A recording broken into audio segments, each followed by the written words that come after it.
we're back with another history game. It's called. I would just like to thank all the recent. I would just like to thank all my viewers for the recent support that that I've gotten. And so today we're actually playing WW1-The Rhymes. This was a free game that I got on the Epic Game Store. It is not free anymore. It is historically accurate. It does have historically accurate weapons. And today, actually, we're doing the river Somme. So the Somme offensive was launched by the British, French, and was launched the British and French to keep the Germans from taking over most of northern France. So it was a count. So the Germans tried to attack, but the Allies were eventually able to stop it. So actually now we will be playing as the Germans with our Car 98, or Carabiner 98. We have our Stahlhandgranate, or potato masher, and we have our Filzspaten, or the shovel. This one.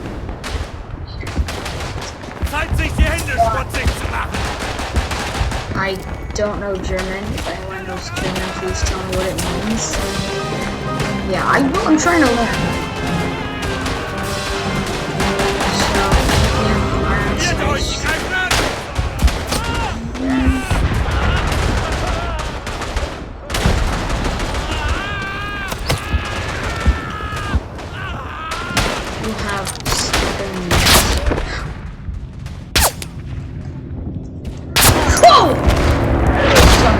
Yes, the shotgun, or the trench shotgun, or trench broom, as it was called by Germans and many soldiers, was very powerful, and it should have been.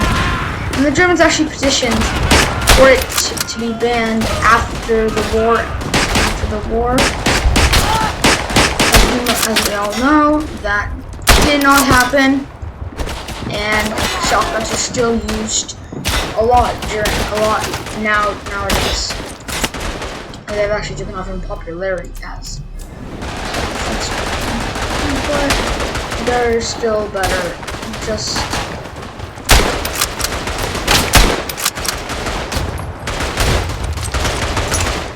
go.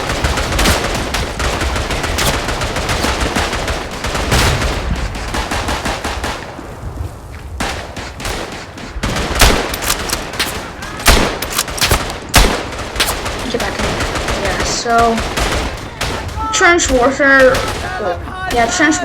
wasn't as hectic as this would be. Well, except for when inside charged, then it was very. Right now, we are actually defending, so it's a major charge. So you could hear a flamethrower, which were commonly used by the Germans.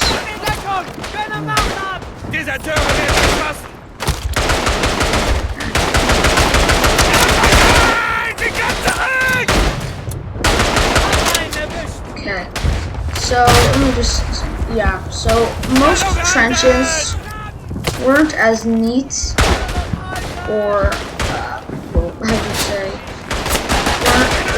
most trenches weren't made of sandbags. They were made of stuff like the sticks and scrap metal that was found most commonly in the battlefields of World War I. As you can see, this is an artillery field. In the middle over there is no man's land. Ours.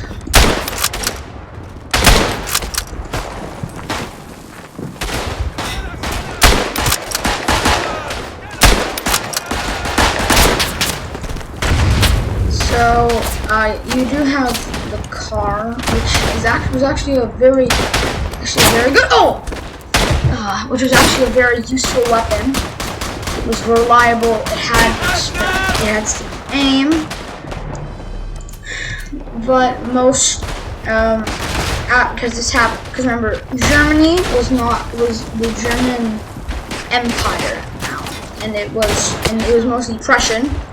And after the Franco-Prussian War, Germany evolved. It had a lot of it had better technology. And the General Moltke, not the one who would eventually lead Germany to its death in the war that I am playing a game in right now, but he would actually he would lead. But his uncle, who attacked. Oh! Dang, this is the second time. I'm so sorry about that. Yeah. So as you can, where did I get? Oh yeah. So the General Moltke, he kind of redefined how war was fought. So in the American Civil War and Napoleonic Wars, you would mostly see armies marching in great columns and fighting in lines. So it looks more like you had a bunch of spaghetti sticks drawing on just together, and that's what an army was made for. But Moltke, he redefined it. Now unit went after his reforms in the military. Units now fought in squads and infantry with artillery, which was actually very good. It was a very needed, which was needed.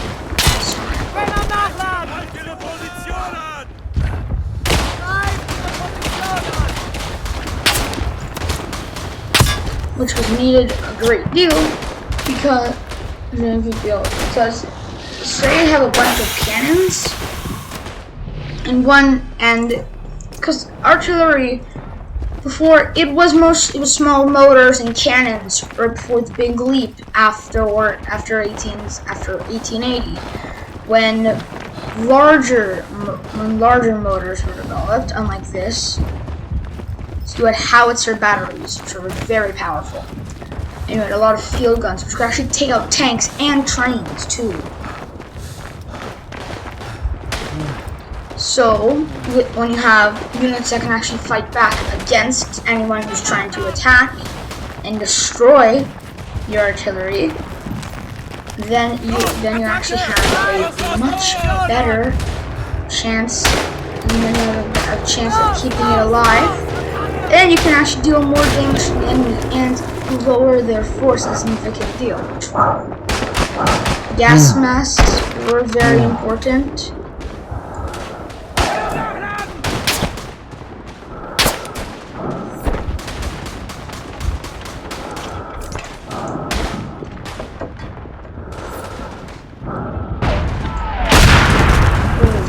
Yeah, artillery. It is a very powerful thing. So, and as you can see on the timer up top over here, hopefully the mouse will show you. This will go on for 30 minutes, but I'm just going to cut where I'm going to finish this at 10 minutes in, or after some big happens. So just you'll wait. Actually, let's use this. Here we go. So you have the bayonet. Ooh.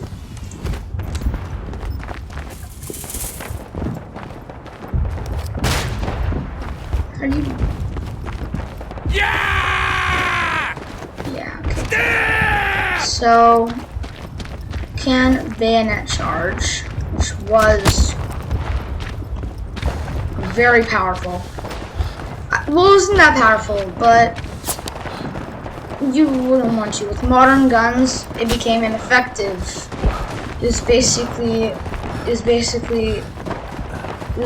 can be compared to as charging your cavalry into a line of arrows, like into spears. That's not good. Oh yeah, right here you can see the iron sights. It's actually to the there, but not in the car.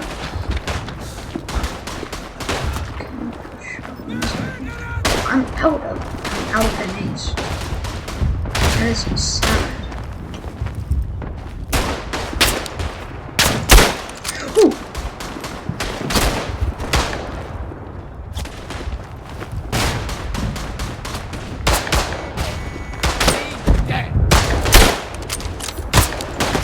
How did he hit me? So yeah, as you can see in that little engagement over there, if you have a trench that is basically as windy, unless you have the fastest reaction time, if someone comes around the corner, you will as Han Solo once said, well, always shoot first. Just like always shoot first.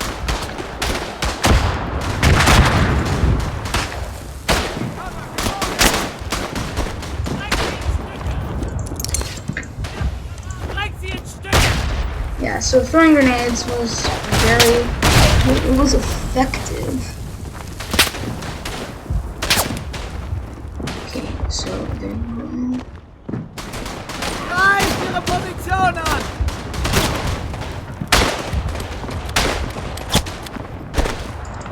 Reloading, cover me!